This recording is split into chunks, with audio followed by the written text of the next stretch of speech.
People shop for a million reasons. Need, status, therapy, desire. But when you shop and what you buy might not be as random as you may think. Turns out your shopping habits are influenced by your hormones.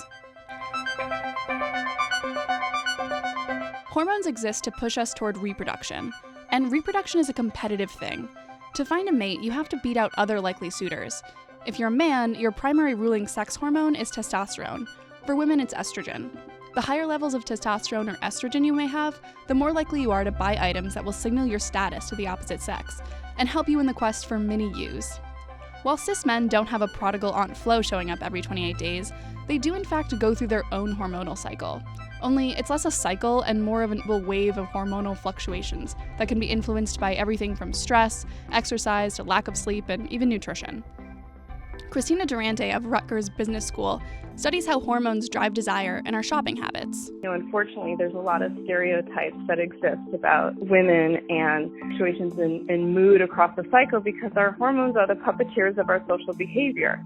They do influence our attitudes and our preferences and our moods. They just do. But to say that, men's hormones don't fluctuate is false. It's just that they don't fluctuate in the same timed way that women's do.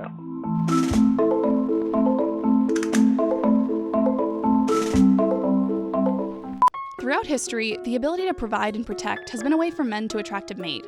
While hunting and gathering used to be enough, proof of the above is a bit flashier these days. Think cars, luxury goods, and property. And it's testosterone that appears to push men towards these shiny things. For most men, their testosterone levels are highest in the early morning and start plummeting after 10 a.m. This peak in testosterone is likely to drive men to purchases earlier in the day.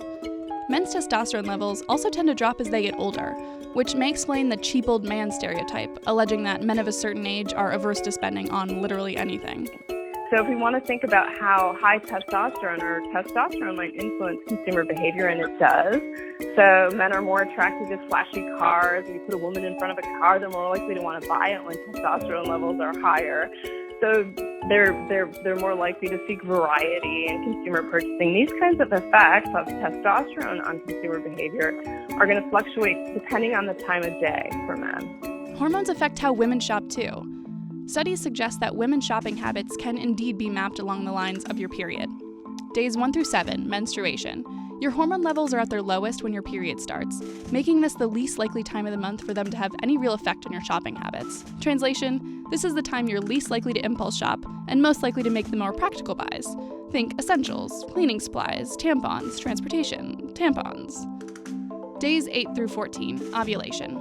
Your estrogen levels spike during ovulation, when you're most fertile, which is probably why women gravitate towards products that give you a relative advantage over other women. That means you're in the market for anything that will enhance your appearance, clothing, makeup, accessories. Because most women aren't usually paying attention to when exactly they're ovulating, they probably aren't even aware that they're wearing sexier clothing or being more attentive to men. They're doing so because their body is in mating mode. Days 15 through 20, luteal phase. Your progesterone levels go up at this point in anticipation of a pregnancy. This happens whether or not you're actually pregnant, leading you to seek out nesting products. So don't be surprised if you find yourself in the home goods section at Target. Days 21 through 28, PMS. If you aren't pregnant, #blessed, your estrogen levels drop back down to the baseline. Hello, PMS. How PMS affects shopping and anything else differs from person to person. The bottom line is that all behavior predictability goes out of the window here, which, if you've experienced PMS, cannot be surprising to hear.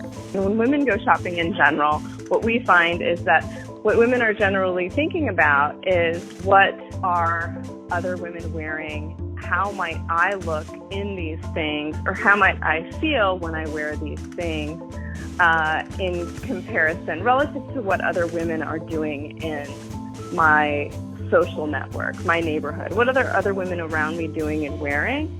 And that sort of informs the basis for our purchasing behavior, whether we're aware of it or not. Dr. Durante found that estrogen spikes that occur when you ovulate are basically a one-stop shop for peak self-scrutiny and subconscious competition.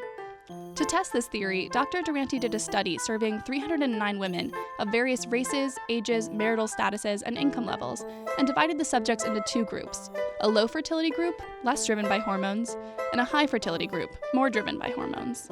She then asked the women if they'd rather live in a world in which they had a $25,000 car while other women had $40,000 cars, or would they rather live in a world in which they had a $20,000 car while other women had $12,000 cars? In World A, you'd have a nicer car than in World B, but your neighbors would have a nicer car than you. And in World B, the opposite was true. You'd have a worse car than in World A, but a better car than all your neighbors. Essentially, she asked, which would you care about more, the quality of the car or beating your neighbors? She did this test again with diamond rings, and she found that the high fertility group was almost 20% more likely to care about beating their neighbors than the quality of the products. Obviously, human beings are so much more than our hormones. They influence our behavior, but they're hardly the only thing driving our actions. Everything from how we're socialized around gender identities, to our environment, to the rise of new technologies, influence our daily habits, and how we shop. As individuals, we have the capacity to take charge of our emotions, change our environments, and control our decisions through better awareness of the world around us. Or at least we think we do. But more on that next time.